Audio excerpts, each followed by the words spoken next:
Hello everyone, नमस्कार। स्वागत आप सभी का अभिव्यक्ति आईएएस लर्निंग ऐप पर। चलिए शुरू करें आज की चर्चा। The Hindu business line, Indian express के महत्वपूर्ण एडिटोरियल्स का एनालिसिस। और इस शुभ के साथ, यानी आज की क्लास की शुरुआत बिल्कुल शुभ के साथ कि आपका 26 में अटेम्प्ट हो, 27 में हो, 28 में हो, इसी तरीके से आप अपनी खुशी को एंजॉय कर सके। खुशी यानी इनकी खुशी थी वर्ल्ड कप जीतना, आपकी खुशी है प्रीलिम्स निकालना, मेंस निकालना, फाइनल सिलेक्शन लेना।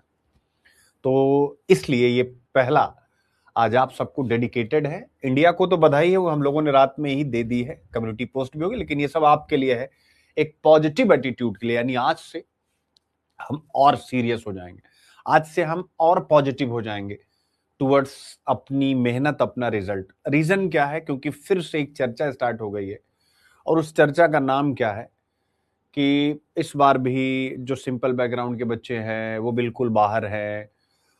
टॉप 100 में ऐसा निकल करके आ रहा है कि जितने भी बच्चे टॉप 100 में हैं, इनफैक्ट 900 साढ़े 900 बच्चे सब एजुकेशनल क्वालिफिकेशन उनका बहुत बड़े लेवल का है, स्वान बहुत सारी चीजें हैं। और आप सबने भी नोटिस किया होगा कि टॉप 100 में लगभग लगभग सब टेक्निकल बैकग्राउंड के बच्चे हैं, यानी डॉक्टर हैं, इंजीनियर हैं, या मैनेजमेंट में आईएएम और इस प्रकार के, या इंडिया की टॉप यूनिवर्सिटी से पढ़े हुए हैं। जो मैं अक्सर आपसे कहता हूं, यानी जो आपकी एनआरएफ रैंकिंग होती है उसमें जो टॉप 10 कॉलेजेस होते हैं वहां के, उनकी economic condition, educational qualification condition सब बहुत अच्छी है। ये आप सबने भी बहुत पहले से जाना है, समझा है। ये सब चर्चा में फिर से आएंगे, हर साल आएंगे, लेकिन ये हमेशा याद रखिएगा, अगर आप साइंटिफिक है, क्या आपको पता नहीं कि प्रश्न कहां से पूछे जा रहे हैं? क्या आपके पास पीवाईक्यू नहीं है? क्या आपके पास बुक्स की कमी? क्या आपके पास कंटेंट की कमी है? आप स्वयं बताएं, प्रीलिम्स पास करने के लिए आपको पता नहीं कि यार आप सी सेट में फंस रहे हैं, तो सी सेट में क्यों अधिक मेहनत नहीं कर सकते? पता नहीं कि आप जीएस में निगेटिव मार्किंग में फंस रहे हैं या कहां फंस रहे हैं? अगर पता ना होता तब तो क्वालिफिकेशन, जो बैकग्राउंड होता है, वो मैटर करता है। लेकिन अगर आपको पता है कि यार यहां से ऐसे पढ़ेंगे तो हमारा हो जाएगा, तो फिर तो हमें इस बहस का हिस्सा ही नहीं बनना। हमें हमें करना है, हमें निकालना है, हम निकाल ले जाएंगे। इस बहस का हिस्सा बिल्कुल नहीं बनना है। और किस बहस का हिस्सा बनना है? चैंपियनशिप का। तो आज है 9 मार्च। चलिए शुरू करें चर्चा। और क्या क्या टॉपिक है? टॉपिक आपके सामने जो डिस्कशन योग्य आज हैं, बड़े ही स्मॉल, बहुत ही छोटे छोटे टॉपिक हैं। तो सबसे पहले आज हर अखबार में आया, a red letter day for the men in blue. ये एक इंग्लिश का ईडियम है, मुहावरा है, द रेड लेटर। और उसको लेकर के स्पोर्ट्स में, यानी प्रीलिम्स के कितने क्वेश्चन 2020 वर्ल्ड कप से बन सकते हैं, कब से स्टार्ट हुआ, किसने जीता, वो मैंने सारी लिस्ट यहां दे दी है। तो प्रीलिम्स के लिए ही मेनली है। बाकी ऐसे मैंने कहा कि जैसे आपको एक शब्द आज मिलेगा, अ रेड लेटर डे, जिसको, ठीक है ना, ये इंग्लिश का इडियम है और इसको समझाऊंगा, ये रेड लेटर डे, और इसको आप यूज करिएगा ऐसे वगैरह में, आपको आपका वोकैब मजबूत करेगा और प्रीलिम्स का कंटेंट हो जाएगा, ठीक है ना। और आज वही सारी खबरें आपके सामने हैं। फिर राजस्थान का एक विशेष संदर्भ लेते हुए एक टॉपिक डिस्कस किया गया, India's renewable transition caught between strained power and institutional inertia. यानी हम रिन्यूएबल ट्रांजिशन, या हम कहें कि हम नवीकरणीय ऊर्जा को बड़े स्तर पर हिंदुस्तान में 2070 तक कार्बन न्यूट्रल होने के लिए, और अपनी 2047 में जो हम डेवलप्ड कंट्री बनना चाहते हैं, उसके लिए रिन्यूएबल एनर्जी पर हम काम कर रहे हैं। लेकिन रिन्यूएबल एनर्जी में जो प्रोडक्शन हो रहा है, प्रोडक्शन के बाद बिजली तारों के माध्यम से होता ना, आपके घर तक, आपके बाजार तक आती है, तो ये जो तारों के माध्यम से आनी चाहिए वो नहीं आ पा रही। हमारा ग्रिड सिस्टम खराब है। तो हम, और वो क्यों है? वो इसलिए चूंकि पॉलिसी इंप्लीमेंटेशन अच्छा नहीं। इसलिए मैं यहां पर ये टॉपिक करा रहा हूं, क्योंकि इकोनॉमिक्स में आपसे एक बार पूछा था कि ये पॉलिसी पैरालिसिस है या इंप्लीमेंटेशन पैरालिसिस है जिसने ग्रोथ को कमजोर किया। इसका मतलब पॉलिसीज पर पूछता। तो वहां पर जीडीपी को लेकर के पूछा, यहां पर रिन्यूएबल एनर्जी में पॉलिसी इंप्लीमेंटेशन या चैलेंजेस लिख रहे हैं, तो भी तो आप ये पॉइंट लिख पाएंगे कि हाँ भैया, ग्रिड लेवल पर क्या क्या इश्यूज है।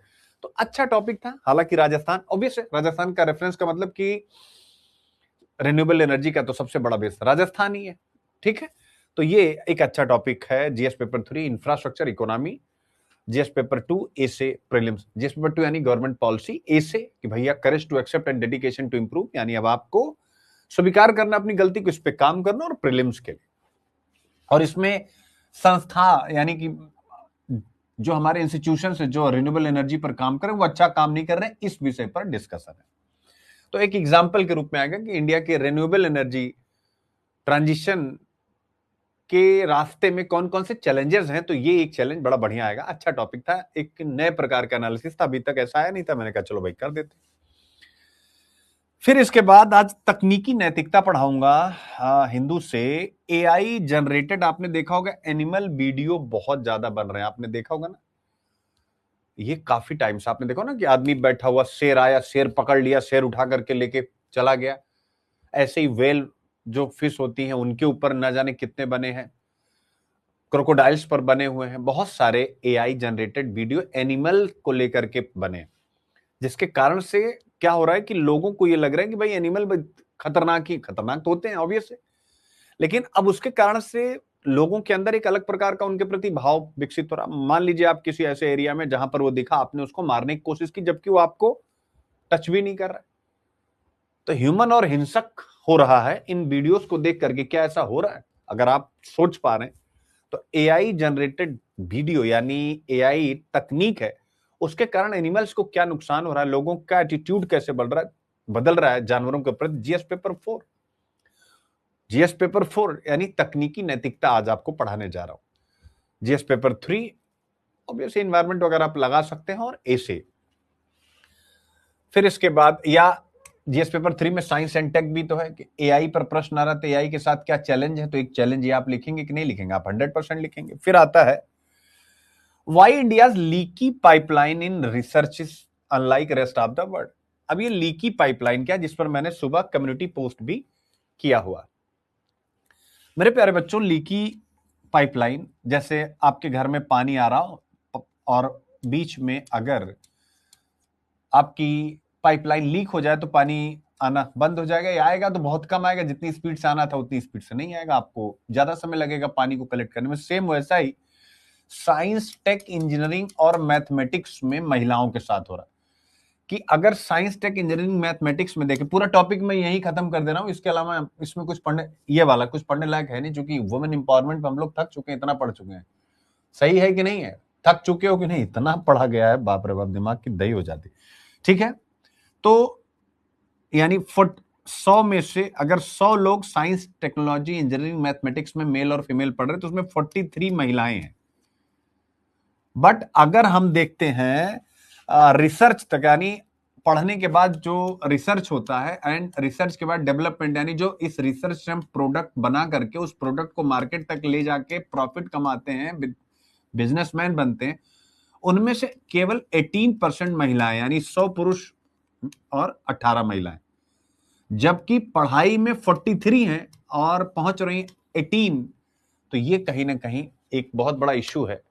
इसी को कहा गया है लीकी पाइपलाइन, यानी महिलाओं के रिसर्च एंड डेवलपमेंट में भूमिका सुनिश्चित करना। कल 8 मार्च था, वुमेन्स डे पर ये चीज आई थी। तो ये लीकी पाइपलाइन क्या है मैंने आपको बता ही दिया, दैट्स इट। वुमेन के सामने चैलेंज क्या है, यही चैलेंज आपको लिखने, फुलफिलमेंट ऑफ न्यू वुमेन, आप उठा करके चिपका दीजिएगा। ठीक है, और कम्युनिटी पोस्ट को आप फॉलो करते रहिएगा। रीजन ये है कि आपको लगेगा कि कम्युनिटी पोस्ट, अब कम्युनिटी पोस्ट का संचालन मैं करता हूं, बाकी और कुछ भी नहीं मैं करता हूं कोई, लेकिन कम्युनिटी पोस्ट अब मेरे हाथ में। तो स्वाभाविक रूप से जो पोस्ट होता है, बाकी क्या ठीक है, वो सारी टीम देखती है, कंटेंट सारी कमेंट वगैरह वो निकालते हैं, अभी उन्होंने लगाया भी हुआ होगा। ठीक है, तो आप जरूर अब कम्युनिटी पर सर्च करते चलेगा। जैसे स्ट्रेट ऑफ हरमुज किन आइलैंड के बीच में है, ईरान के, क्या आपको ये पता था? किसी भी बच्चे को ये फैक्ट एक बार बताएं, स्ट्रेट ऑफ हरमुज, और कहीं पर भी आपने पढ़ा था कि स्ट्रेट ऑफ हरमुज किन आइलैंड्स के बीच था? मैं ही इतने दिन से आपको हिंदू इंडियन एक्सप्रेस पढ़ा रहा हूं, लेकिन कभी तो उसमें आया नहीं। चिंतन कीजिए आप, तो आप कहेंगे कि नहीं था सर, वो मैंने कम्युनिटी पोस्ट पर डाला। तो ऐसी चीजें वहां जाती रहेंगी, आप सब पढ़ते रहेगा अपने विचार और वो सारी चीजें। क्योंकि देख बच्चे, अगर हम 4 लाइन कुछ भी लिखते हैं ना, तो वो 4 लाइन आपको लगेगा कि हमारे काम का नहीं, लेकिन आपको करना पड़ेगा, क्योंकि आप 4 लाइन लिखेंगे तो आपके दिमाग में 40 विचार आएंगे। 4 लाइन लिखने के लिए पहले 40 विचार आते हैं, फिर उस 40 में से 4 लाइन आप लिखते हैं। आप कभी कोशिश करके देखिएगा, ठीक है। तो इसलिए कम्युनिटी पर आप थोड़ा सा हमला आप लोग बोल सकते हैं। डेली कुछ ना कुछ मिलेगा। मेरे जो भी विचार, आप परेशान हैं, बहुत सारी चीजें आएंगी, आती रहेंगी। अभी जैसे मान लीजिए मैं सुबह से, अब हो गया दोपहर में जिम जाऊंगा, तो उस टाइम पर कोई विचार आया तो बना करके डाल दिया, ठीक है। अब और हमेशा आता रहता था, अभी तक मैं ये सब करता नहीं था, तो मुझे लगा कि यार विचारों का प्रवाह बच्चों के साथ थोड़ा और कनेक्ट किया जाए। तो ये आपको देखना है। वुमेन इंपावरमेंट यार, जीएस पेपर 1, 3, समावेशी विकास, फिर GS paper 2, vulnerable section, whatever जो भी, तो वुमेन इंपावरमेंट से जुड़ा। अब ये टॉपिक देख सकते हो आप। 2019 में आपसे ऐसे क्या पूछता है भैया, जरा ध्यान देखना। आर्टिफिशियल इंटेलिजेंस ऐसे लिख दिया था, कृत्रिम बुद्धिमत्ता, 2 बुलेट लगा, मैंने यूपीएससी, उसने कहा था ये अनएम्प्लॉयमेंट यानी बेरोजगारी बढ़ाएगा, यही था ना। या फिर लिखा था और रीस्किल अप स्किल के द्वारा रोजगार बढ़ाएगा। अब आप देख लीजिएगा, यही आपसे पूछा था, यही पूछा था ना। अब आप जैसे इस टॉपिक को देखिए, the job that AI could most certainly replace as per an Anthropic study. Anthropic company आपको पता है मेरे प्यारे बच्चों, जो एआई पर जबरदस्त काम कर रही, इसने एक रिसर्च किया है और उसने उन नौकरीज का नाम दिया। एआई, आर्टिफिशियल इंटेलिजेंस कैसे बेरोजगारी बढ़ाएगी और किन किन नौकरियों पर असर होगा, सबकी लिस्ट मैंने यहां दे दी है। ये सब क्या होता है, कंटेंट, क्योंकि इसने क्या किया, कौन कौन सी नौकरियों की जगह लेगा उसकी पूरी एक लिस्ट दे दी है। पहले भी हम लोग 20 बार कर चुके, लेकिन इन्होंने लिस्ट दी है। मैंने कहा भैया रट लो, यही उठा करके इस वाले निबंध में आपको चिपका देना, दैट्स इट, इसके अलावा और कुछ नहीं करना। तो ये आपके सामने सेम इसी पैटर्न पर मेरे प्यारे बच्चों 16 तारीख से, ध्यान से समझिएगा, 16 मार्च से यूट्यूब पर आपसे मिलूंगा, और शायद सुबह ही मिलूं, क्योंकि सुबह की एनर्जी का कोई तोड़ नहीं है। यूट्यूब पर आ रहा हूं लाइव मेरे प्यारे बच्चों, यानी अभी तक की क्लास पिछले 1.5 साल से ऐप पर चली है, और अब पढ़ाने का तरीका थोड़ा सा और बदल दिया हूं। वो आपको 16 तारीख को दिखेगा कि थोड़ा सा और प्रैक्टिकल किया हूं, और प्रैक्टिकलिटी लाया हूं, और थोड़ा शॉर्ट किया हूं। कम पढ़ें ज्यादा आउटकम ले, कम पढ़ें ज्यादा आउटकम ले, ठीक है। तो आज पहला टॉपिक आता है red letter day for the man in blue. Red letter यानी ऐतिहासिक दिन, ऐसे दिन जो बहुत महत्वपूर्ण, ऐतिहासिक और यादगार होते हैं, उन्हीं को हम कहते हैं रेड लेटर डे। तो आज आप अपने लिए सबसे पहले, ऑब्वियस है, इससे हमें क्या सीखना है, सबसे पहले हम ये देख लेते हैं रेड लेटर डे मेरे बच्चे, रेड लेटर डे। और ये हमेशा याद रखिएगा, मैं बार बार कह रहा हूं, रिजल्ट खराब नहीं हो रहे हैं। आप सोचिए 2020-21 में जैसा रिजल्ट आज आ रहा है, इससे अच्छा था कि नहीं था, हिंदी मीडियम की बात मैं कर रहा हूं। और वैसे इंग्लिश मीडियम के बच्चे जैसे प्रहलाद शर्मा ऐसे, जो मेंस इंग्लिश में लिखते हैं लेकिन बाकी का सारा काम वो हिंदी में करते हैं, ऐसे बच्चे। तो आप मुझे बताओ, उस समय 2020-21 में धुआंधार रिजल्ट चल रहा था कि नहीं चल रहा था? बहुत धुआंधार है, लेकिन फिर भी आज के मुकाबले तो धुआंधार ही। उस सब इन्हीं हिंदू वगैरह की देन थी। बच्चे पढ़ते थे, सामने आए ना आए, लेकिन सीखने को बहुत कुछ मिलता था। अब ये सारे लेक्चर क्या है, छुप गए हैं। अभी इंफॉर्मेटिव स्टडी हो रही है और यूपीएससी घुस रहा है, हम इंफॉर्मेशन देख रहे हैं। यूपीएससी घुस रहा है। आप मुझे बताओ, अभी तक 4 चैप्टर हुए हैं इकोनॉमिक सर्वे 25-26 के। इकोनॉमिक सर्वे में 4 चैप्टर में कितनी टर्मिनोलॉजी, कोई 1 2 3 बच्चा लिख दो, ऐसे ही एज्यूम करके। अभी तक केवल 4 चैप्टर में, यानी पहला chapter the state of economy, दूसरा चैप्टर मॉनेटरी मैनेजमेंट यानी मुद्रा बैंकिंग, ये सब, तीसरा चैप्टर फिजिकल सिस्टम यानी राजकोषीय व्यवस्था, और चौथा एक्सटर्नल सेक्टर। आप इन चारों में, और एक पहला लेक्चर जो हुआ था, जो चीफ इकोनॉमिक एडवाइजर के पूरे लेक्चर को मैंने डिकोड किया था, लिख दो एक तरफ से कमेंट में कितने टर्म अभी तक करा चुका हूं। केवल 4 चैप्टर, अभी आज चौथा चैप्टर कंप्लीट हुआ। कितने टर्म होंगे कमेंट करिए, तब तक मैं आगे बढ़ता हूं, ठीक है। तो मैं इसलिए कह रहा हूं क्योंकि यूपीएससी की डिमांड वो है यार, घुसो अंदर। इंफॉर्मेटिव स्टडी नहीं है, घुसना है आपको, कॉन्सेप्ट का गोता लगाना है, ये चीजें करनी, ठीक है। रेड लेटर है तो अपने लिए लिखिए कि 24 मई रेड लेटर डे है। फिर उसके बाद मेंस का जब रिजल्ट आए, मतलब पहले ही आपको सितंबर में ही आप लिख दीजिए कि रेड लेटर डे है। फिर उसके बाद जब फाइनल रिजल्ट आए मार्च में next year, red letter day लिख लीजिए आप। सितंबर रेड लेटर डे है, मार्च में final result red letter day है, 24 में, यानी एग्जाम के दिन। रिजल्ट कब आता है उससे फर्क नहीं है, एग्जाम के दिन प्रीलिम्स के आके घोषित कर देंगे कि मेरा हो रहा है। सितंबर में मेंस देते ही घोषित कर देंगे कि मेरा हो रहा है, और हो रहा है, हो रहा है। मैं एक मिनट दिखाना चाहता हूं, एक मिनट रुक जाना। हो कैसे रहा और मेंटरशिप कैसे चल रही है जरा ध्यान से देखिए। ये पीसीएस की है, क्योंकि अभी पीसीएस का ही मेंस चल रहा है। मैं एक बच्चे का केवल आपको, एक क्या कई बच्चे हैं, एक का दिखाता हूं कि कैसे कॉपियां भी इसमें हो गई। और ये मैं खुद कर रहा हूं, इसमें याद रखिएगा। इसमें बस केवल देखना इसलिए आवश्यक है कि आपको, कि अब अगर प्री निकला तो मेंस निकालना ज्यादा आपका आसान हो जाएगा, चूंकि अब बहुत ज्यादा। अब ये बच्चा है आपकी ही क्लास का, अब इसने मतलब फाइनल हमारा चल रहा है। प्रणाम गुरुजी, इसने कल भेजा था, कल या परसों, मैं सैटरडे को, लेकिन चूंकि कल पूरा मैच में चला गया, इतना और भेजना है बस, बाकी हमारा हो चुका है, ठीक है। बस ये लास्ट चल रहा है जो मैंने आज सुबह भी क्लास में बताया था ना।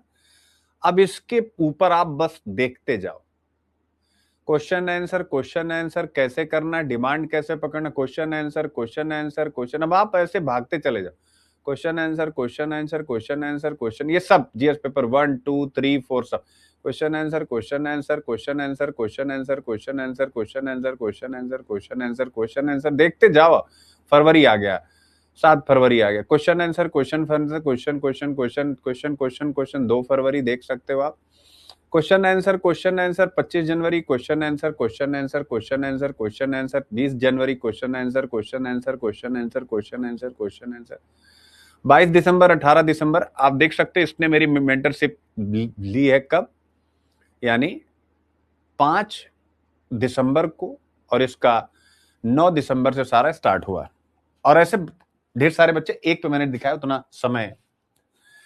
तो इसलिए कह रहा हूं कि जब एक एक बच्चे पर ऐसा ध्यान है, तो अगर 24 मई को रात तक, चूंकि पेपर मैं खुद सॉल्व करूंगा, 24 मई को जब रात तक मेरे द्वारा बताए गए आंसर को आप दोनों पेपर दे के आएंगे, उसके बाद फिर रात को मैं लगभग 8 बजे के आसपास बैठूंगा आप सबके साथ ऐसे ही क्लास में।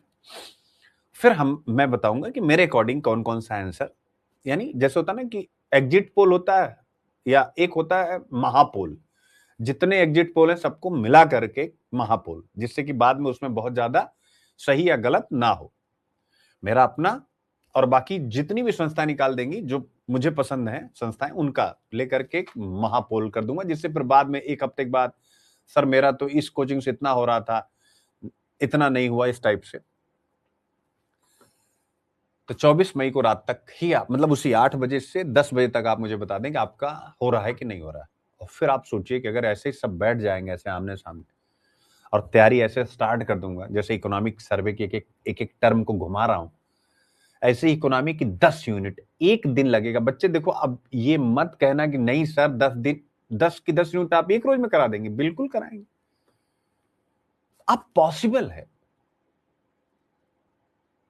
क्योंकि कंटेंट को आपके सामने परोसना सरल हो गया है, इजी हो गया है। मैं नहीं कह रहा हूं, एंथ्रोपिक ने अभी एक स्टडी की है, इसलिए वो बहुत सारे जो डेटा एंट्री करते हैं, जो कंटेंट पे काम करते हैं, कंटेंट मतलब क्या, जो कंपनी की मेल देखते हैं, मेल बनाते हैं, जो रिवर्ट करते हैं, जो डेटा एंट्री करते हैं, जो कंप्यूटर के काम करते हैं, जो लिखने पढ़ने का ऑफिस का काम करते हैं, वो सब खत्म हो गया। मतलब वो रोज एकदम, वो रोजगार खत्म, फिनिश अमेरिका में। और अभी तो यही कि आप एक ऐसे फेज में हैं जो फेज अभी धीरे धीरे और इंप्रूव कर रहे हैं, इसलिए कंटेंट को आपके लिए देना थोड़ा इजी हो गया है। अपने हिसाब से चीजों को एक टीचर के लिए निकालना इजी हो गया है। तो अब उसकी जो एक अपनी कोर टीम होती थी कंटेंट राइटिंग की, तो जो उसमें से बहुत कोर होते हैं, 2 4 5, अब वो उनके साथ होते हैं, तो कंटेंट बहुत तेजी से बहुत बेहतर बनता है। अब वो एक बड़ी टीम की आपको आवश्यकता नहीं, यानी अगर अच्छा कंटेंट राइटर टीचर स्वयं है तो उसको समझे पढ़ाने के लिए तो किसी के पास कुछ देखने की जरूरत नहीं, खुद ही सारा कर लेगा। तो मेरा ये है कि बस प्रीलिम्स निकालो और ये ले लो। बाकी अब इनसे आप मैच आपने सब देख ही लिया है। और संजू सैमसन से हमें क्या सीखना चाहिए यूपीएससी के एस्पिरेंट को? संजू सैमसन से ये सीखना चाहिए यार कि नंबर आए ना आए, आपको काम करते रहना चाहिए। क्या है, नंबर आए ना आए आपको, अगर आप एक्चुअल में कुछ चाहते हैं तो कितना आसान होता है कह देना किसी भी इन्फ्लुएंसर के द्वारा कि हिंदी मीडियम या जो भी इंग्लिश मीडियम के जो वीकर सेक्शन के बच्चे, इनको तैयारी करने की जरूरत नहीं, क्योंकि रिजल्ट नहीं होता। आप सोचो कि अगर वो नहीं करते हैं तो करेंगे क्या? अब रही एडिशनल बात, तो भाई ऑब्वियस है नेट जेआरएफ ये सब तो सबको साथ साथ करना चाहिए। अब नेट जेआरएफ करने के चक्कर में आप आईएएस की पढ़ाई छोड़ दें, पहले वो करके फिर इसमें आए, तो आप कितना पीछे चले जाएंगे। क्या इतना समय लड़कियां महिलाएं जो ऑनलाइन में पढ़ रही उनको उनके घर वाले देने वाले हैं? भैया तुम 25 साल तक पहले प्रोफेसर बन जाओ, 28 साल तक पहले ये बन जाओ, उसके बाद तुमको तुम्हारी तो फटाक से शादी करके निपटा देंगे। कहां जाओगे? लड़कों के लिए भी नहीं है जो सामान्य पृष्ठभूमि के बच्चे हैं, यानी इकोनॉमिकली मैं बात कर रहा हूं। इसलिए लगे हैं गुरु, करना है तो धमाका करो, कुछ भी आपसे बेहतर नहीं है। घुसिए, कंफ्यूज मत होइए, घुसिए कंफ्यूज मत होइए। वहां पर भी गए, अच्छा क्लियर, हाँ ठीक है, अच्छा नहीं क्लियर, स्किप, थोड़ा थोड़ा क्लियर, चलो आइडिया लगाते हैं। सर ने भी सिखाया, अपना भी, ये हो सकता है, ये नहीं हो सकता। सीपा और सीका, अरे यार, comprehensive economic cooperation agreement, CECA भी आ गया। CEPA, comprehensive economic partnership agreement, इन दोनों में यार कंफ्यूज हो रहा हूं कौन किसका है, सीका सीपा दोनों। हाँ, सर ने कहा था जहां पर कॉपरेशन, कॉपरेशन तो पता ही लगे ना, सहयोग, दो देशों के बीच कुछ सहयोग टाइप की बात आ रही हो कि डीप टेक में सहयोग कुछ ऐसा, ठीक है, वो हो जाएगा सीका। जहां पर पार्टनरशिप टाइप की, यार इसमें कहां पार्टनरशिप दिख रही? अब देखो क्लियर कहीं नहीं लिखा पार्टनरशिप, लेकिन ये वाला थोड़ा ना पार्टनरशिप पार्टनरशिप टाइप का लग रहा है। This is the mode of examination. हम लोग भी यही करते थे यार, क्या करते थे हम लोग भी यही करते थे, मोड ऑफ एग्जामिनेशन ऐसे ही कि भाई इसको हटाओ, उसको बढ़ाओ, इसको बनाओ, इसको करो। तो सीका सीपा एफटीए पीटीए, ठीक है। तो संजू सैमसंग, नंबर आया, बंदे ने काम कर दिया, आप ट्रस्ट करें, ठीक है। आप सेमीफाइनल में इस बंदे की वजह से गए, पूरी टीम खत्म हो चुकी थी। मैं नॉकआउट स्टेज की बात कर रहा हूं, सबकी इनिंग सबके रोल अच्छे हैं, बट इस बंदे से भी सीखना चाहिए। और फिर उसके बाद एक पूरी टीम से सीखना चाहिए। पूरी टीम से है कि हम और आप एक टीम नहीं है। जैसे अगर मैं गौतम गंभीर हूं, जीजी, मिस्टर जीजी, तो आप सब ये नहीं है। उसके पीछे रीजन क्या है कि टीम को ना मिल के काम करना चाहिए। मिल के काम करने का मतलब है कि जैसे भाई अगर कोच की एक लिमिट है, जैसे मैंने वो द हिंदू की करंट अफेयर्स की एक बुकलेट मंगाई जिसमें उन्होंने डेट वाइज दिया है कि 1 जनवरी 2025 को क्या क्या हुआ, 2 जनवरी को क्या हुआ, और 31 दिसंबर 2025 को क्या हुआ। तो बहुत ज्यादा नहीं है, हर एक डेट में 4 या 5 है। मैंने कहा कि बच्चे आप लोगों में से किसी को पीडीएफ बनाना आता है तो मैं कंटेंट बना करके शेयर करता रहूं, आप सब उसको पीडीएफ बना लेंगे, जिससे कि कोई बच्चा बाद में भी पाए तो उसको। लेकिन आपकी तरफ से कोई आंसर नहीं आया, क्योंकि किसी ने लगा कि भाई हम क्यों जिम्मेदारी ले।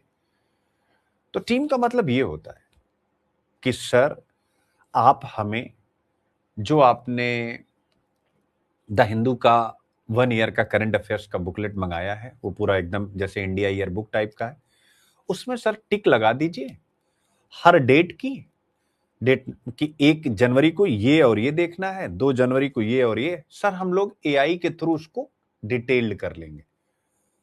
एक भी आज तक नहीं है। लेकिन अब मैं यही करने जा रहा हूं, मैं टिक लगा के भेजूंगा, जिसको पास होना होगा वो अपना पढ़ लेगा, जिसको नहीं पास होना होगा मत पढ़ना, क्या जा रहा है। तो अब मैं उसमें से, क्योंकि आपको पता है यार मेरे पास समय कैसे हो सकता, मैं तुम लोगों को तो ये सोचना चाहिए कि सुंदर पीपीटी बनाता है उसकी एक टीम, पूरा कंटेंट सुबह से शाम ये खुद बनाता है। यानी जब मैं खुद कहता हूं तो इसका मतलब है कि अगर मेरे साथ कोई काम कर रहा है और उसका श्रेय मैं ले लूं तो मेरे साथ काम करेगा। लेकिन मैं हिंदू शुरू से आज तक 2012 जब से मैगजीन निकाला आज तक खुद बनाता हूं, इस लालच में, इस ग्रीड में कि यार अगर मैं नहीं बनाऊंगा तो मैं अपडेट नहीं रह पाऊंगा। हर एक मुद्दे को मैं जैसे चाहूं वैसे मोड़ देता हूं। आज ठीक है संघर्ष चल रहा है, रिजल्ट नहीं है, लेकिन बदलेगा ये फिक्स, और आप ही लोग बदलेंगे। ऐसा नहीं कि मैं कहीं और से कुछ लेके आऊंगा, ये शायद इसी साल कुछ ईश्वर अच्छा लिखे हो। तो आज से मैं भेजूंगा, आप सब टिक लगा, क्योंकि अब उसमें जैसे ना डेट वाइज दी हुई, तब साल भर में इंडिया इंटरनेशनल में जो अच्छा हुआ टिक लगा दूंगा, गूगल करके उसके आगे पीछे सब पढ़ते चले जाओ। उसमें स्पोर्ट्स भी है, उसमें कल्चर भी है, लेकिन आप उससे कुछ नहीं निकाल पाएंगे। आप किताब मंगा लेंगे तो भी नहीं, क्योंकि उसमें डेट वाइज कुछ भी डिटेल नहीं है। 1 जनवरी को ये हुआ था बस, डिटेल एक पॉइंट नहीं। अगर आप सोचो कि मैं किसी ने मंगाया होगा उसका 400-500 रुपया नुकसान हुआ होगा, अगर किसी ने मंगाया हो एक बार यही कमेंट कर दो। तो ये होता है टीम, कि मैंने टिक लगाया, आपने पढ़ना स्टार्ट किया।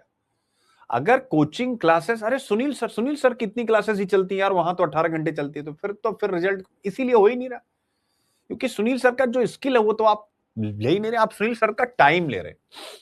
कि अब अगर इसमें मैंने कह दिया कि इसमें प्रीलिम्स के लिए मैंने सारा कंटेंट बच्चों दिया है, तो अब इसमें सुनील सर पढ़ाएं कि पहला आईसीसी 2020 2007 में हुआ, दूसरा का 9 में हुआ, पहला इसने जीता, दूसरा इसने जीता। अब ये जरूरत है क्या? ये तो आप खुद कर लेंगे। ठीक है, ठीक है। तो ये आपके साथ बच्चों, तो एक टीम के रूप में काम करिए आप सब लोग। जब हमारे संसाधन कम हो, हमें जीतना है, ठीक है, तो ये आपके सामने पूरा कंटेंट है बच्चों, ठीक है, और पूरा स्कोर कार्ड है, क्योंकि ये जरूर ध्यान करके जाएगा। 2025 द ईयर स्टिच, इसमें भी आप वर्ष बहुत कुछ सिखाते हैं जो दिन कभी नहीं जानते। तो वर्ष, पिछले 2 वर्षों से भारतीय टीम यह सीख रही थी कि उन्हें इस बार इस मिथक को तोड़ना है कि आज तक कोई भी टीम अपने होम ग्राउंड से या चैंपियनशिप नहीं जीती है। तो बरसों का 2007 से लेकर के अभी तक उन्होंने बरसों से बहुत कुछ सीखा और फिर उस मिथक को तोड़ा। फिर इसके बाद आता है सबसे अच्छे सबक कड़े हुए अनुभव से सीखे जाते हैं। सेम पॉइंट यहां पर भी, बिटर एक्सपीरियंस क्या,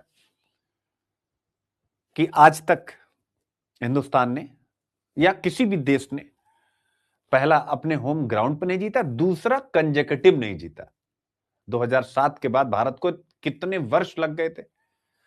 2007 में भारत ने पहला जीता, उसके बाद भारत को 2024 में जा करके आईसीसी 2020 का खिताब मिला। कितने वर्ष हो गए आप जरा जोड़ी, एक डिकेड से ना जाने कितना ज्यादा।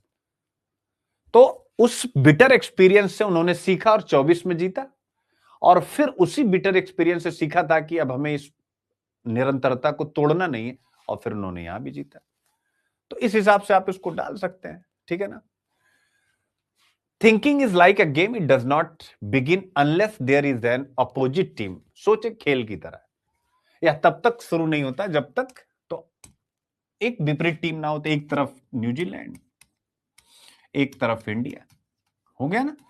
अब इस निबंध को समझने के लिए आप देखिए, सोच, सोच मतलब क्या, आइडिया, सॉरी थिंकिंग, सोच यानी सोच। अब सोच किसकी, कैप्टन्स की, कोच की, और फिर जिनको जो इंडिविजुअल रिस्पॉन्सिबिलिटी दी गई है खिलाड़ियों की, बैटर, बॉलर, विकेट कीपर, उनकी, कि अब हमें एक एक प्लेयर पर कैसे काउंटर करना है। न्यूजीलैंड वाले भी, इंडिया वाले भी। तो जिस प्रकार से खेल है, जब इस खेल को समझते हैं तभी आप जा करके इस प्रकार के निबंध को डील कर पाते हैं। सोच भी एक खेल की तरह, जैसे किसी ने कहा कि तुमसे ना हो पाएगा, यानी अपोजिशन ने कहा तुमसे नहीं हो पाएगा, फिर तुमने सोचना स्टार्ट किया और तुमने कर दिखाया। पॉइंट इज क्लियर बेटा। जैसे अब इसको अगर हम आज के घटनाक्रम में देखें, अमेरिका ने भारत पर रेसिप्रोकल टैरिफ लगाया, फिर कुछ और भी टैरिफ लगाया रशिया से तेल खरीदने के। रेसिप्रोकल तो हो गया कि जो हम उनके ऊपर जो टैक्स टैरिफ लगा रहे थे, तो उन्होंने कहा भाई हम भी लगाएंगे, चलो अच्छी बात है। फिर उन्होंने कुछ पनिशमेंट टैरिफ भी लगाया रशिया से तेल खरीदने के कारण। तो क्या हुआ, अब एक विपक्षी टीम आई हमारे ट्रेड को डिस्टॉर्ट करने के लिए, हमारे व्यापार को विरूपित करने के लिए एक विपक्षी टीम आई, अमेरिका। तो क्या हो गया, हमारी थिंकिंग स्टार्ट हुई। अब थिंकिंग क्या स्टार्ट हुई? थिंकिंग स्टार्ट हुई कि हमें अपने ट्रेड का डाइवर्सिफिकेशन करना, और फिर हमने एफटीएस की बाड़ लगा दी। यूरोपियन यूनियन के साथ भी किया है, ब्रिटेन के साथ किया, ओमान के साथ किया। समझ में आ रहा? तो सोच, तो जब आप खेल वगैरह को समझेंगे तभी तो इस निबंध को खोल पाएंगे। अरे सोच, एक खेल की तरह, यानी एक अपोजिशन होना चाहिए, ठीक है। Is the growing level of competition good for the youth? Yes, अगर आप वर्ल्ड कप जीतते हैं तो ऐसा कंपटीशन यूथ के लिए अच्छा है। जब आप देश को खुशियां देते हैं, ऐसा कंपटीशन यूथ के लिए अच्छा है, जो हम इस वर्ल्ड कप से सीख सकते हैं। लेकिन अगर कंपटीशन नेगेटिव हो तो स्वाभाविक है वो यूथ के लिए अच्छा नहीं है। और फिर तो ये सारी बात है, अब इसको आप कर लेंगे, इसमें मैंने सारा दे दिया है, एक एक फैक्ट जो हो सकता है, मतलब आप देख सकते हैं सब कुछ है इसमें। क्या है सब कुछ का मतलब मेरे बच्चे? सब कुछ। एक बार मैं आपको इस पीडीएफ के थ्रू दिखा देता हूं। हाँ हाँ पारुल, जो मैं पीडीएफ में क्वेश्चन देता हूं वो डेली करना है। और बड़ा अच्छा लग रहा है, आज क्लास में बच्चों की संख्या बहुत ज्यादा है। ये रिजल्ट का इफेक्ट है ये, क्योंकि बहुत सारे बच्चों को समझ में आ गया अब ये बात कि इस आदमी को पकड़े रहो, छोड़ो नहीं। क्योंकि आप सतही अध्ययन आप करते रहिए, दुनिया में कहीं भी आप खुश होंगे। सर सतही अध्ययन आप निकाल के दिखाइए यूपीएससी, ठीक है। वो तो बाद में सब दो चार बच्चों को इधर उधर कोई दिक्कत नहीं, लेकिन सतही अध्ययन से आप निकल नहीं पाएंगे, मेरी गारंटी है। और सूचनात्मक स्टडी नहीं चलेगी, इंफॉर्मेटिव स्टडी नहीं चलेगी, ठीक है बेटा। तो ये रेड लेटर डे में जो शब्द है रेड लेटर डे, जैसे 15 अगस्त 1947 क्या था, भारत की स्वतंत्रता, ये भी रेड लेटर डे था। 1983 में क्रिकेट का वर्ल्ड कप इंडिया ने जीता, ये भी हमारे लिए रेड लेटर डे था। चंद्रयान 3 की लैंडिंग हमारे लिए रेड लेटर डे था। T20 वर्ल्ड कप 2026 की विक्ट्री भी हमारे लिए रेड लेटर डे है। यह शब्द कहां से आया है? ये मेडुअल यूरोप से आया है। कहां से आया बेटा? मेडुअल यूरोप से। उस समय मेरे प्यारे बच्चों चर्च का एक कैलेंडर होता था, चर्च का कैलेंडर। उसमें वो जिस तरीके से बनाया जाता था, वो डे और कलर होता था, डे और कलर यानी दिन और रंग। तो जो सामान्य दिन होते थे ना, कॉमन डे, जिसमें कोई फेस्टिवल वगैरह कुछ नहीं होता था, तो उस पे ब्लैक इंक का यूज किया जाता था। जैसे आज भी कैलेंडर आप देखोगे तो वैसे ही आपको मिलते हैं ना। लेकिन अगर कोई रिलीजियस फेस्टिवल होता था, धार्मिक पर्व होता था, तो उस वहां पर रेड लिंक का इस्तेमाल, यानी जैसे 1 2 3 4, ठीक है। तो 1 2 3, अब ये जो चौथा होगा ये रेड से हो जाएगा अगर कोई रिलीजियस पर्व होगा। तो यही है, याद रखेगा। जैसे क्रिसमस, जैसे ईस्टर, इस प्रकार का इनको लाल अक्षरों में लिखा जाता था। और धीरे धीरे ये जो लिखा जा रहा था, ये इंग्लिश लैंग्वेज में एक ईडियम्स या मुहावरे के रूप में स्थापित हो गया। और आज रेड लेटर डे का अर्थ होता है ऐतिहासिक, हिस्टोरिकल और अत्यंत महत्वपूर्ण दिन, मेरे प्यारे बच्चे। तो ये शब्द कहां से आया आपके सामने है। फिर आईसीसी काउंसिल क्या है, इसके बारे में सारी जानकारी, ठीक है ना। कब इसकी स्थापना हुई, कहां इसका मुख्यालय है, मेजर आईसीसी के टूर्नामेंट कौन कौन से होते हैं प्रीलिम्स के लिए, फिर इसके बाद फंक्शन ऑफ आईसीसी, कैसे फंक्शन करता है, यानी चेयरमैन वगैरह ये सब कौन होते हैं। ICC men's T20 world cup के बारे में सारी जानकारी, ये क्या है, कब से स्टार्ट हुआ, किसने कब जीता, विनर कौन है, रनर अप कौन है, पूरी की पूरी लिस्ट है। हिस्टोरिक सिग्निफिकेंस भारत की इस जीत का, यानी अब तक हमने जितने जीते हैं सबका ईयर वाइज हर टाइटल का जिक्र है। और फिर इतना ही नहीं, प्रीलिम्स का क्वेश्चन है, और इस प्रीलिम्स के क्वेश्चन का हिंदी इंग्लिश वर्जन है, इसका आंसर है, और उसके बाद आंसर क्यों है वो भी बताया गया है, यानी स्टेटमेंट बेस्ड क्वेश्चन भी हैं जो आपको परेशान करते हैं, सेम उसी पर। फिर इसके बाद आता है तीसरा प्रश्न। ठीक है, बाकी जो भी बच्चे यूपीएससी की तैयारी मेरी मेंटरशिप में करना चाहते हैं, 2027 एडमिशन स्टार्ट है। हमारी टीम से इस नंबर पर आप बात कर सकते हैं और जुड़ सकते हैं हमारे साथ, ये हमारा कॉन्टेक्ट नंबर है। ठीक है बच्चों, तो ये आपके लिए है। और बाकी हिंदू 16 मार्च से यूट्यूब पर पदार्पण कर रहा है। अब आते हैं, ये एक अच्छा टॉपिक है और बहुत डीप, इसको आपको पढ़ना नहीं है, सामान्य ढंग से आपको इसको मैं समझा देता हूं। और डिटेल इस पे मैंने क्वेश्चन आंसर भले दिया, लेकिन केवल इसी पर क्वेश्चन आंसर नहीं आएगा। और ये यहां पर रेन्यूएबल एनर्जी का एक चैलेंज हम पढ़ रहे हैं, तो मेरा कहना है कि डायरेक्ट इस पे, मतलब कि भाई इसमें चैलेंज के एक पार्ट का जिक्र है, और वो पूछेगा तो चैलेंज अपॉर्चुनिटीज इन सब पर थोड़ा विस्तार से पूछेगा, तो इसलिए हमें इस पे बहुत ज्यादा घुसना नहीं है। बस जो मैं समझा दे रहा हूं उसको आप पढ़िए और एंजॉय करिए। ठीक है, चलिए।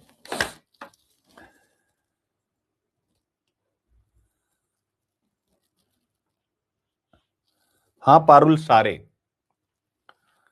टाइम निकालो, और केवल ऑप्शनल प्रीलिम्स और हिंदू, अगर 27 पास करना है तो। ठीक है, एनी डाउट किसी बच्चे को?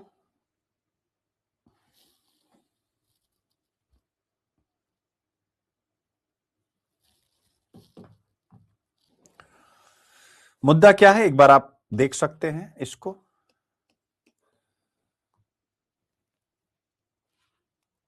यहां पर यह कहा गया है कि भारत बहुत तेजी से रिन्यूएबल एनर्जी यानी नवीकरणीय ऊर्जा का विकास कर रहा है। रिन्यूएबल एनर्जी यानी नवीकरणीय ऊर्जा, आप सबको पता है, इसका मतलब है कि ऐसी एनर्जी, ऐसी ऊर्जा जो नेचर से बार बार प्राप्त की जा सकती है, जैसे solar energy, wind energy, hydro power और बायोमास एनर्जी। ये चार आपको याद रखने हैं मेरे प्यारे बच्चों।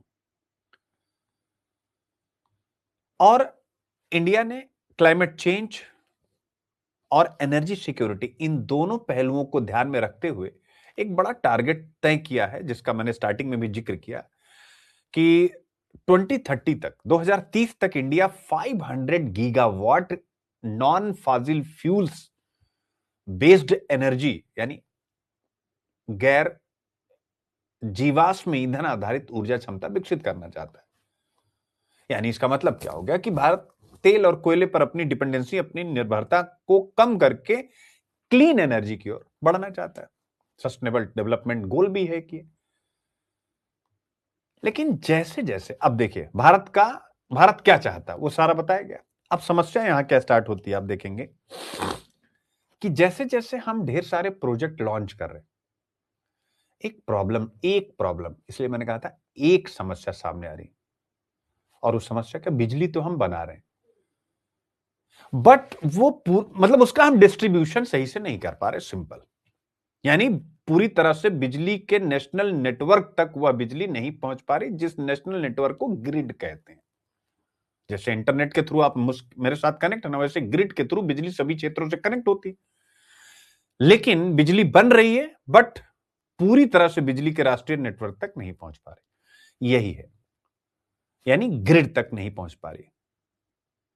ग्रिड का मतलब, जैसे मैंने बताया, इंटरनेट के थ्रू आप मुझसे कनेक्ट हैं, तो ग्रिड क्या होती है, यानी ग्रिड का अर्थ है देश का पूरा जो बिजली नेटवर्क है, जिसमें जहां पर बिजली बन रही है, बिजली का घर जिसे हम कहते हैं, जिसमें ट्रांसमिशन लाइन दूसरी चीज, इसके बाद सब स्टेशंस, और डिस्ट्रीब्यूशन सिस्टम, यानी जो राज्य की या फिर जो प्राइवेट एजेंसी जो बिजली वितरण का काम करते हैं, डिस्कॉम्स, ये चारों शामिल होती हैं। तो चारों के स्तर पर समस्या क्या क्या?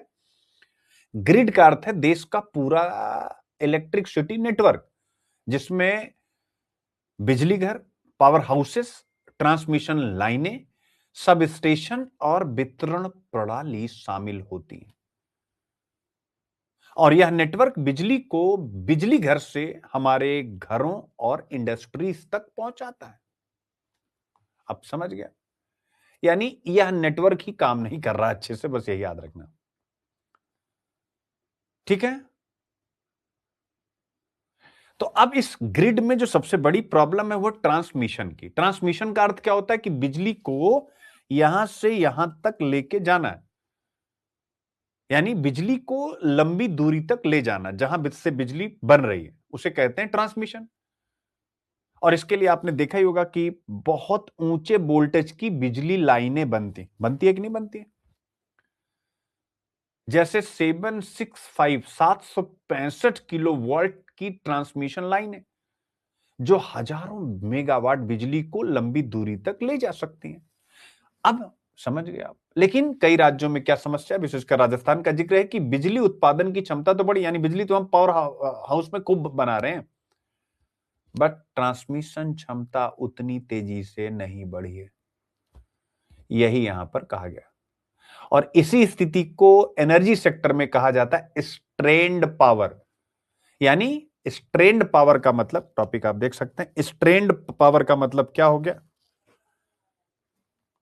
बिजली का उत्पादन तो हो रहा है लेकिन ट्रांसमिशन में जो प्रॉब्लम्स हैं उसके कारण वह उपभोक्ताओं तक, कंज्यूमर तक नहीं पहुंच पा रही। ठीक है?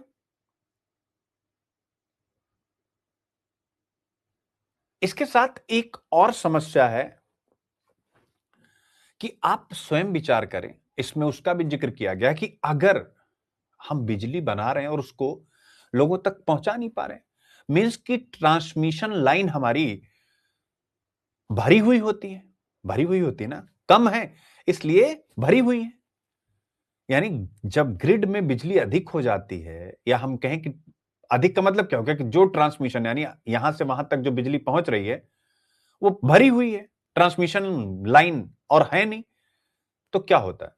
तो जो ग्रिड के ऑपरेटर होते हैं वो पावर हाउसेस से कहते हैं जहां पर बिजली बन रही है कि बिजली प्रोडक्शन कम कर दो। अब बताओ, जो सोलर और विंड एनर्जी प्रोजेक्ट में इन्वेस्ट किया हुआ है उसको इससे इकोनॉमिक नुकसान होगा कि नहीं होगा? बना रहा है, तुम बेच ही नहीं पा रहे हो, जबकि मतलब भेज ही नहीं पा रहे हो, जबकि मार्केट में डिमांड, और उसके बाद कह दे रहे हो कि अपनी कमी के कारण हमसे कह दे रहे हो कि तुम बनाओ ही मत। हम बनाएंगे नहीं तो हमारा प्रॉफिट कहां गया? हम क्यों पैसा लगाएंगे? ठीक है ना? और इसी पूरे मुद्दे को का एक महत्वपूर्ण पहलू है यहां पर जिसे कहा गया है, आप देख सकते हैं, इंस्टीट्यूशनल इनर्टिया, संस्थागत जड़ता। इसका अर्थ होता है कि जब सरकारी संस्थाएं समय पर सुधार नहीं करती या नई परिस्थितियों के अनुसार अपने सिस्टम को जल्दी नहीं बदल पाती, तो आप देख सकते हैं यही सबसे बड़ा रीजन है यहां पर कहा गया है। तो आज इंडिया के रिन्यूएबल सेक्टर में सबसे बड़ा चैलेंज क्या है? जनरेशन चैलेंज नहीं है, बनाना चुनौती नहीं है, ग्रिड इंटीग्रेशन चैलेंज है। ठीक है? यानी भारत को केवल सोलर और wind energy, infrastructure, energy storage, smart grid technology और बेहतर इंस्टीट्यूशनल कोऑर्डिनेशन पर ध्यान देना है। यानी केवल हमें प्लांट नहीं लगाने, केवल सोलर और विंड एनर्जी के प्लांट ही नहीं लगाने, यानी वो तो लगाने लेकिन उसके साथ ये सब भी काम करना। यही विषय डिस्कस किया गया है यहां पर। और मेरे प्यारे बच्चों, इंडिया का टॉप रिन्यूएबल एनर्जी यही है, यानी जीएस पेपर 3 इकोनॉमी देख सकते हैं, इंफ्रास्ट्रक्चर, एनर्जी, सिलेबस, और ऑब्वियस है ये पर्यावरण के संरक्षण की दृष्टि से भी महत्वपूर्ण है। ऐसे प्रीलिम्स, ठीक है, 2018 देख सकते प्रश्न आपसे पूछा गया। ठीक है? यानी sustainable energy, renewable energy sustainable development गोलों लक्ष्य को प्राप्त करने में महत्वपूर्ण है। इस पर आपको लिखना है, टिप्पणी कीजिए। तो टिप्पणी में आप लिखेंगे हाँ भाई महत्वपूर्ण तो है, लेकिन चैलेंज क्या है वो आपको मैंने बता दिया। तो यहां पर वो चैलेंज आएंगे, आएंगे कि नहीं आएंगे? अनिवार्य कह रहा है ना कि सस्टेनेबल एनर्जी चाहिए, बट चैलेंज क्या है? ठीक है, आप देख सकते हैं। फिर इसके बाद ऑब्वियस है सोलर एनर्जी पर इंडिपेंडेंट क्वेश्चन आया। तो सोलर एनर्जी पर इंडिपेंडेंट आया, सोलर एनर्जी का ये पूरा का पूरा रेफरेंस। फिर पूरा टॉपिक आपके सामने, इंट्रोडक्शन, इंट्रोडक्शन, फिर इंडिया का रिन्यूएबल एनर्जी एक्सपेंशन कैसे हो रहा, टारगेट कैपेसिटी, उस सब मैंने आपको बता ही दिया। ठीक है, पूरा एक्सपेंशन कहाँ कहाँ कैसे कैसे किस राज्य में क्या हो रहा है, ठीक है। राजस्थान के बारे में फिर पूरा एक केस स्टडी यहां पर आपके लिए है कि जिससे आप, फिर पावर इवैक्यूएशन, वही सारी चीजें हैं। कर्टेलमेंट मैंने जो बताया वही सब है बेटा, आप पढ़ेंगे, ठीक है ना। Why the grid is operating below capacity, वही संस्थाएं अच्छे से कोऑर्डिनेशन नहीं कर रही, तो सारे पॉइंट यहां पर क्लियर हैं, बस आपको क्या करना है, ठीक है। ये अब इस क्वेश्चन को आप देखिए कि रिन्यूएबल एनर्जी में हमने अच्छा किया है, बट जो भी चैलेंज थे उस पर उसी को क्वेश्चन के रूप में, ट्रांसमिशन चैलेंज है, ग्रिड मैनेजमेंट का चैलेंज है। तो दोनों आप देख सकते हैं, यही पॉइंट मैंने वहां आपको बताया। तो आप इसके ऊपर आपको एनालिसिस करना, और आप नहीं कर पाएंगे जैसे अभी आप करी थी ना पारुल मौर्य की, सर क्या सारे क्वेश्चन लिखने होंगे? अगर समय की कमी है तो स्वाभाविक है आप इस आंसर को बार बार पढ़िए, मनन कीजिए। पढ़ने से अच्छा मनन करना। पहला पैराग्राफ मन, अच्छा हाँ मैं समझ गई, मैं समझ गई। तो जरूरी नहीं कि हर क्वेश्चन का आप पूरा आंसर लिखें, आप इसके 4 से 5 पॉइंट भी तो लिख सकते हैं ना। अच्छा चल भाई हो गया, मेन पॉइंट, इंट्रोडक्शन का मेन पॉइंट, बॉडी का मेन पॉइंट, और उसके बाद कंक्लूजन का मेन पॉइंट। ठीक है बच्चे, फिर वही इंग्लिश में। अब आता है अगला टॉपिक मेरे प्यारे बच्चे, और वो क्या है, एआई से। ठीक, एआई से बने जानवरों के वीडियो क्यों बढ़ रहे हैं?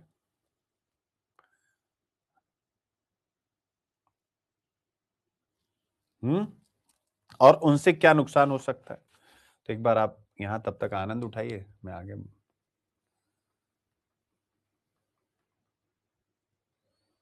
को मेहनत करना है बच्चे, क्वालिटी एजुकेशन ही है जो आपको बचाएगा। कम से कम आप सब लोग जो भी रूरल बैकग्राउंड के बच्चे हैं यार, मैं सच कह रहा हूं, मैं हटा देता हूं, मैं शब्द इस्तेमाल करना बड़ा गंदा होता है। शून्य, फिर से अपने आप को कहते हुए सुनील शून्य। बस एक ही चीज आपसे कहना चाहता हूं बच्चे कि आप अगर यह कोई आपसे कहता है, ध्यान से समझिएगा, कोई आपसे कहता है कि इस बैकग्राउंड के लोग ही सेलेक्ट हो रहे हैं, तो क्या आपके मन में ये दूसरा भाव नहीं आता है? ध्यान से सुन लीजिएगा। जब कोई आपसे कहता है यूपीएससी का रिजल्ट, जैसे मान लीजिए यूपीएससी का रिजल्ट आया 2026 का, रिजल्ट अच्छा नहीं रहा, खासकर जो इकोनॉमिकली और एजुकेशनल वीक बैकग्राउंड के बच्चे हैं, 2-4 को छोड़ दीजिए, तो अब एक कहानी निकल करके आई, भाई हिंदी मीडियम के बच्चों को जो है सोचना होगा। रीजन क्या है? क्योंकि रिजल्ट ही नहीं है। क्यों सोचना होगा? क्योंकि जो बच्चे सेलेक्ट हो रहे हैं, कोई कह रहा है कि 100 में 100 आईआईटीएन है या इंडिया के टॉप इंस्टीट्यूट से पढ़े हुए हैं, सेलेक्टेड भी हैं पिछले एग्जाम्स में, वही फिर से रिपीट हो रहे हैं, तो ऐसे में फिर स्कोप कहां बचता है? तो चैलेंज है, सत्य है कि स्कोप नहीं बचता, लेकिन स्कोप बनाया तो जा सकता है। कैसे? अरे वो अगर इंडिया के टॉप यूनिवर्सिटीज में पढ़े हैं तो आपको भी तो सर्च करना होगा कि यूपीएससी के इन इन डेप्थ लेक्चर्स कहां मिलेंगे। मैं अपनी बात नहीं करूं, जहां भी मिले, न्यूट्रल होकर भी बात बोलो, कहीं भी इन डेप्थ की जो दिमाग के तार बजा दे, बिटवीन द लाइंस, और फिर देखिए रिजल्ट कैसे नहीं होगा, होगा 100% होगा। तो ये सब आपको सर्च करना, नहीं तो फिर दिक्कत होगी आपको। ठीक है, तो मैंने इस पूरे टॉपिक को, यानी हाल के समय में आप देख सकते, लिखा सोशल मीडिया प्लेटफॉर्म्स जैसे इंस्टाग्राम, टिकटॉक और यूट्यूब पर आर्टिफिशियल इंटेलिजेंस द्वारा बनाए गए पशुओं के फेक लेकिन रियल दिखने वाले वीडियो वायरल हो रहे हैं। इनमें क्या होता है कि जैसे a person swimming with sharks, एक आदमी शार्क के साथ तैर रहा है, कोई बच्चा जंगली जानवरों के साथ खेल रहा है, शिकारी जानवर इंसान से दोस्ती कर रहे हैं, इस प्रकार की चीजें चल रही। तो ये ठीक है, एआई जनरेटेड है, लेकिन अब जो पढ़ा लिखा नहीं है, समझदार नहीं है, अवेयर नहीं, वो तो इसे रियल मान लेगा। तो अब इस जो भी कंजर्वेशनिस्ट है, यानी जो पर्यावरण का संरक्षण करने पर काम करते हैं, उन्होंने कहा है कि इस प्रकार के जो कंटेंट है वो इन जीव जंतुओं के संरक्षण की दृष्टि से चैलेंज है, इसलिए नैतिकता की दृष्टि से यह सही नहीं है। तो जैसे ही नैतिकता की दृष्टि से सही नहीं है, तो भाई artificial intelligence, GS paper 3, environment, GS paper 4 ethics, ethics में यूनिट है, आप देख सकते हैं, डायमेंशन ऑफ इथिक्स, यानी नीति शास्त्र के आयाम। तो मैंने पकड़ा भाई तकनीकी नैतिकता, और इसको बना दिया प्रौद्योगिकीय नैतिकता का टॉपिक या तकनीकी नैतिकता का टॉपिक। यानी अब इसको आप कल्पना कीजिए कि आप एक सोशल मीडिया पर एक वीडियो देखते हैं जिसमें एक छोटा बच्चा जंगल में एक शेर के साथ खेल रहा है, या कोई व्यक्ति शार्क के साथ समुद्र में आराम से तैर रहा है। अब वीडियो आप खुद देखिए, इतना रियल लगता है कि मन इसे सच मान लेता है। लेकिन जब बाद में पता चला, आपने और स्क्रॉल किया, तो किसी ने उसकी भी बैंड बजाई हुई है कि यह वीडियो आर्टिफिशियल इंटेलिजेंस टेक्नोलॉजी के द्वारा बनाया गया और यह रियल घटना नहीं है। तो आज के डिजिटल युग में एआई जनरेटेड कंटेंट तेजी से बढ़ रहा है, ये उसी का एग्जांपल था। यानी और एआई में इतनी ताकत है कि आप ऐसे वीडियो और चित्र बना सकते हैं जो वास्तविकता से लगभग अलग नहीं लगते। जैसे आपने देखा होगा, मैंने बनाया हुआ है भगवान श्री कृष्ण और अपना एक वीडियो मैंने जो अपनी डीपी में लगाया हुआ, आप देखो, ऐसे लग रहा है मैं उनका पैर बिल्कुल ऐसे छूने, मतलब उनसे आशीर्वाद लेके ही आ रहा हूं। तो यहां से एक महत्वपूर्ण प्रश्न उठता है तकनीकी नैतिकता का, कि क्या टेक्नोलॉजी का यूज केवल एंटरटेनमेंट और लोकप्रियता यानी पब्लिसिटी के लिए किया जाना चाहिए, या इसके साथ कुछ एथिकल रिस्पॉन्सिबिलिटी, नैतिक जिम्मेदारी भी जुड़ी होनी चाहिए। ठीक है ना? बस, तो अब यहां पर मैंने जो बनाया है वो यही है। अब देखिए, ये प्रश्न आप देखिएगा, in the present digital age social media has revolutionised our way of communication and interaction, लेकिन इसने कई एथिकल इश्यूज को भी रेज कर दिया। देख लीजिए प्रश्न आया है कि नहीं आया, देखिए आप इस प्रश्न को। तो इस प्रकार के प्रश्न पूछे जाते हैं। अब पूछा हुआ है जीएस पेपर 4 में एनवायरमेंटल इथिक्स, अब की बार टेक्नोलॉजिकल इथिक्स पूछ लिया। तो आइए समझते हैं सबसे पहले टेक्नोलॉजिकल इथिक्स क्या होता है।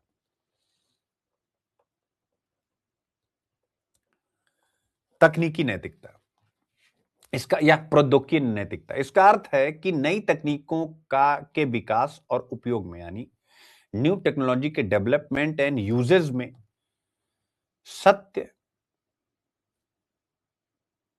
जिम्मेदारी, ट्रांसपेरेंसी यानी पारदर्शिता और समाज हित जैसे नैतिक मूल्यों का पालन किया जाए। सिंपल यही है टेक्नोलॉजिकल इथिक्स, यानी सत्य, truth, responsibility, transparency and social interest जैसे नैतिक मूल्यों का पालन किया जाए। यानी हम दूसरे शब्दों में इसे कैसे कह सकते हैं, इसको आप ऐसे समझिए कि तकनीक केवल शक्तिशाली होने से पर्याप्त नहीं है, उसका उपयोग मोरल और अकाउंटेबल, नैतिक और जिम्मेदार होना भी आवश्यक है, याद रखिएगा। और एआई जैसी पावरफुल तकनीकें समाज को लाभ भी पहुंचा सकती हैं और नुकसान भी पहुंचा सकती है। तो आप बचपन से पढ़ते आ रहे हैं कि साइंस क्या है, बेन भी है, बून भी है, वरदान भी है, अभिशाप भी है। इसलिए इनके उपयोग में एथिकल बाउंड्रीज हमेशा आवश्यक होती है और ऐसा करना चाहिए। दैट्स इट, यही यहां पर आपको डिस्कस किया गया है, दैट्स इट। और ये पूरा कि भाई तकनीकी नैतिकता का पालन करना चाहिए, बस। अब इसको आप पढ़ेंगे डिटेल में, यहां पर क्वेश्चन आंसर दिया हुआ जिसको आप डिस्कस कर लेंगे, ये देख सकते हैं। इसलिए मैंने आगे बढ़ा दिया कि इसी क्वेश्चन का आंसर पढ़ लें, इनफैक्ट तो आपको पूरा तकनीकी नैतिकता समझ में आ जाएगी। तो ये सारी चीजें जो बच्चे यूपीएससी पूछ रहे हैं, मैं हर जगह खड़ा हूं, बस आपको थोड़ा मेहनत करने की आवश्यकता है। सही कह रहा हूं कि नहीं? अब वाई इंडिया लीकी पाइपलाइन, ये तो मैंने आपको बता ही दिया, इसमें मुझे कुछ भी बताने की आवश्यकता नहीं है। भाई बताइए, कोई आवश्यकता है लीकी पाइपलाइन में बताने की? कर लेंगे बस, कर लेंगे कि नहीं कर लेंगे? बोलिए।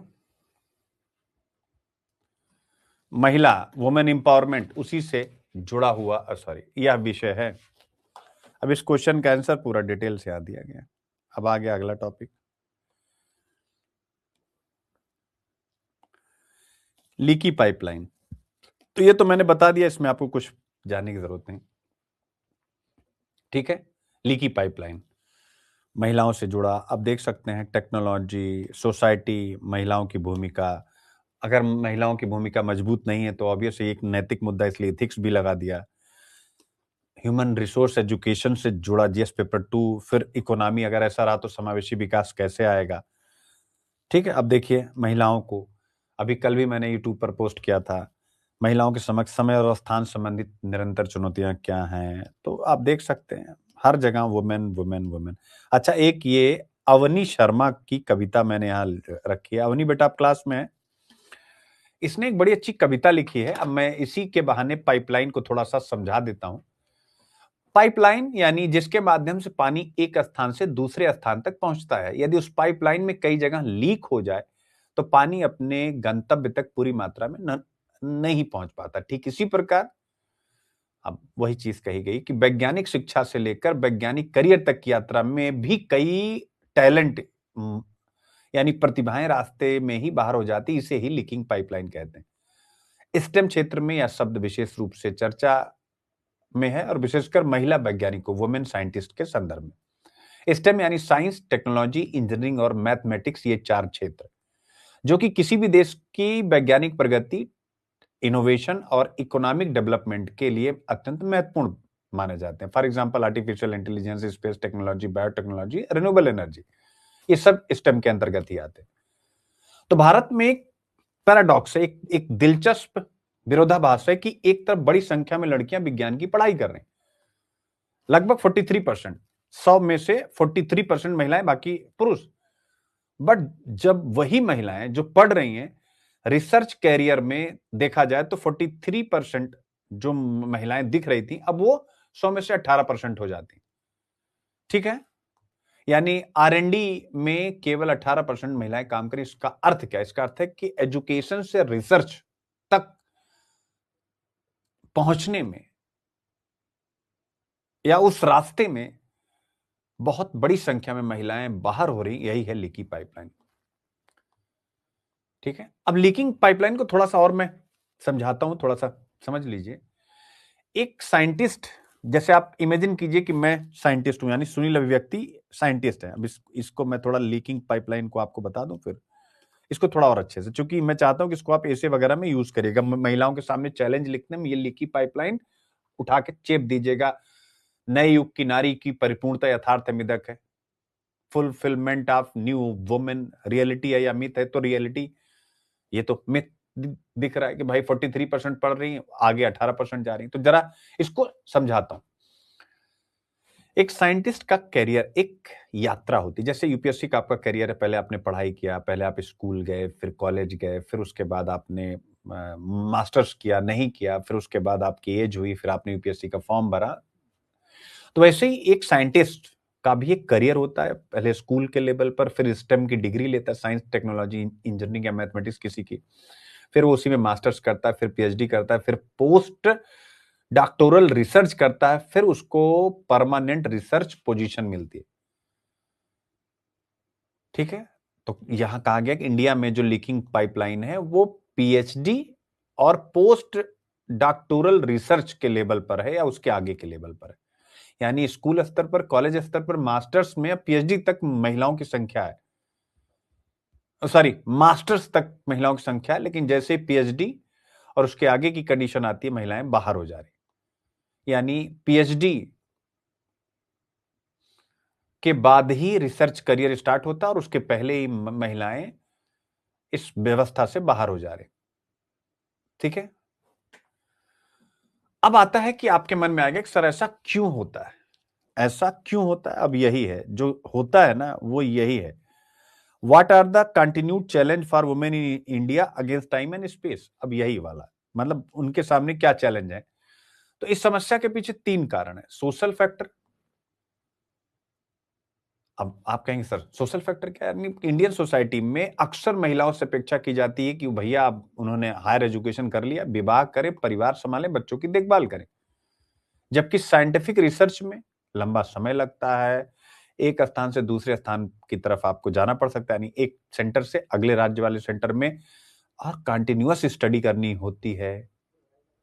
फिर दूसरा रीजन आता है लीकी पाइपलाइन का, स्ट्रक्चरल फैक्टर्स, यानी भारत में जो रिसर्च बेस्ड पोस्ट हैं, पद होते हैं नौकरी के, उसकी संख्या भी कम है। यानी जो भी वैज्ञानिक संस्थाएं हैं, साइंटिफिक इंस्टीट्यूशंस, उसमें पोस्ट ही कम है, कंपटीशन बहुत ज्यादा है, तो करियर बनाना मुश्किल होता है। तीसरा इंस्टीट्यूशनल फैक्टर्स हैं, जैसे जो वुमेन साइंटिस्ट होती हैं उनको कॉन्ट्रैक्ट जॉब मिलती हैं, फेलोशिप बेस्ड रिसर्च मिलता है, प्रोजेक्ट बेस्ड एम्प्लॉयमेंट मिलता है। इससे क्या होता है, आप कहेंगे सर मिल तो रहा नहीं भैया। अगर कॉन्ट्रैक्ट है तो क्या नौकरी की सुरक्षा है? पूरी नहीं है। फेलोशिप है तो क्या नौकरी की सुरक्षा है? नहीं है। प्रोजेक्ट बेस्ड है तो क्या प्रोजेक्ट खत्म, आपका काम खत्म। तो इसमें नौकरी की सुरक्षा कम, प्रमोशन के अवसर कम, और दी लॉन्ग टर्म जो करियर होता है अनसर्टेन होता है, इसलिए भी महिलाएं छोड़ देती है। तो ये समस्या फिर आगे कहा गया कि केवल मतलब महिलाओं की नहीं है, महिलाओं के साथ बड़ी है, लेकिन भारत की साइंटिफिक कैपेसिटी के साथ ही ये जुड़ी हुई है। यही सारी बातें कही गई, और बगैर रिसर्च के इनोवेशन होगा नहीं। ठीक है, और इस पर एक प्रश्न भी बना हुआ। अब एक कविता है, अवनी ने लिखा हुआ है। ये अवनी बच्चे अपनी स्टूडेंट है जो ब्लाइंड है। मैं नारी हूं, मुझ में त्याग समर्पण और भावनाएं हैं, जो मेरी कमजोरी नहीं ताकत है। ये पंक्तियां उसने लिखी है, तो इसके मायने और भी हैं। देखो अब यही हुआ ना, इतनी अच्छी पंक्ति उसने लिखी, और उसने ये कम्युनिटी पोस्ट पर पोस्ट किया। तो आप में से जो भी कम्युनिटी पोस्ट के लिए अच्छा लिखेगा, वो यहां पर कमेंट सेक्शन ऐसे ही किसी न किसी टॉपिक के साथ जोड़ करके पढ़ाऊंगा, ये नहीं कि अलग से। मैं नारी हूं, मुझ में त्याग समर्पण और भावनाएं हैं, जो मेरी कमजोरी नहीं ताकत है। अक्सर मुझको समझ लेते हैं कमजोर, पर मैं वह हूं जिसके बिना अंधकार है हर ओर। क्या बात है। मत समझना इसे मेरा अहंकार, या वह दर्द है जो युगों से रहा अनदेखा, जो युगों से रहा अनदेखा। मुझे बनाया गृह स्वामिनी, पर नहीं दिए अधिकार। मुझे सिखाए कर्तव्य, पर मेरे हक को छीन लिया। नहीं मुझे शिकायत अतिरिक्त कामों से, पर दर्द है इन्हें मान्यता ना मिलने का। मेरे मनोभाव भी तो कोई पूछे, कोई मुझसे भी राय ले। क्या बिना मेरे त्याग के पुरुष चला पाएंगे दुनिया? पूछो तो जरा अपने आप से, क्या जब भी हुए निराश, तुम्हें किसने संभाला? देखना अपने भीतर झांक कर, इस प्रश्न के उत्तर में रोम रोम में मां, बहन, पत्नी, बेटी को ही पाओगे। जब जब हार कर घर लौटे, उन्होंने तुम्हें धैर्य से संभाला। जब भी किसी से बहस हुई, भावनात्मक बुद्धिमत्ता से बीच बचाव किया। हर संघर्ष युद्ध से नहीं जीता जाता, समझौता भी एक मार्ग है, यह सिखाया। संस्कारों में ईमानदारी, सत्यनिष्ठा और साम्य भाव के गुण भरे, फिर भी कहते हो हे नारी, तू घर बैठकर क्या करे। नहीं कहती मैं, नहीं कहती मैं, मुझे पुरुष के समान बनना है। मुझे तो बस मेरे गुणों की स्वीकृति चाहिए। है पता मुझे, इस समाज में नारी पुरुष कभी समान नहीं हो सकते, क्योंकि यदि ऐसा संभव होता तो प्रकृति क्यों अलग अलग रचना करती। पितृ सत्ता में नहीं करती मैं हस्तक्षेप, तो क्यों पुरुष को करना है मातृ सत्ता में दखल। बड़ी अच्छी पंक्ति। जब पुरुष निर्णय ले तो सही, और नारी ले तो बद दिमाग ठहरा दिया जाता है। अगर सच में नारी में क्षमता ना होती, तो उसकी रचना ही क्यों होती है। हे पुरुष, क्या तुमने कभी यह सोचा तुम्हारा हर काम खुद कैसे हो जाता है? हर काम मतलब कपड़ा, हर चीज, घर परिवार। सोचना सोचना यह तब होता है जब इसे करने वाली कर्तव्य से पीछे नहीं हटती। फिर आज मैं पूछती हूँ, तुम कब अपना कर्तव्य निभाओगे? कब नारी को उसका योग्य स्थान दिलवाओगे? कब बदलोगे अपनी धारणा? कब करोगे सहयोग? मैं बस इतना चाहती हूँ, मुझे पर्याप्त सम्मान मिले, मेरे परिश्रम का परिणाम मिले, घर, अर्थव्यवस्था, प्रशासन और राजनीति में क्षमता उपयोग का अवसर मिले। मैं नारी हूं, मेरी अपनी विशेषताएं हैं। बस हे पुरुष, अंत में यही दरख्वास्त है, हर नारी का सम्मान करना, उसके कर्तव्य के साथ स्वयं की जिम्मेदारी भी जोड़ना। अंतर्राष्ट्रीय महिला दिवस 2026 के अवसर पर अवनी शर्मा की कलम से। तो मैं बेटा इतना ही कर सकता हूं कि अच्छा लिखोगे तो आपको यहाँ पर, और इस लड़की का तो ऑब्वियस है, मतलब होना ही चाहिए, क्योंकि बड़ी अच्छी कविता लिखी है, नारी भी है, ऊपर से प्रकृति ने एक चोट भी कर दी। तो भारत में स्टेम शिक्षा में महिलाओं की भागीदारी बढ़ने के बावजूद क्या क्या उनके सामने चैलेंज, इस पर एक प्रश्न और उस प्रश्न का आंसर आपको बस प्रैक्टिस करना है। ठीक है बेटा। और ये टॉपिक है एआई ने, तो ये तो हम लोग हजारों बार, अभी एआई इंपैक्ट सबमिट हुई थी, कौन कौन सी नौकरियां खाएगा, तो इसको तो आप उड़ा लेंगे बच्चों। ठीक है ना, सबकी लिस्ट है यहाँ पर। ठीक है, और यही टॉपिक है, मैंने स्टार्टिंग में ही डिस्कस किया, rise of artificial intelligence, the threat to jobless future.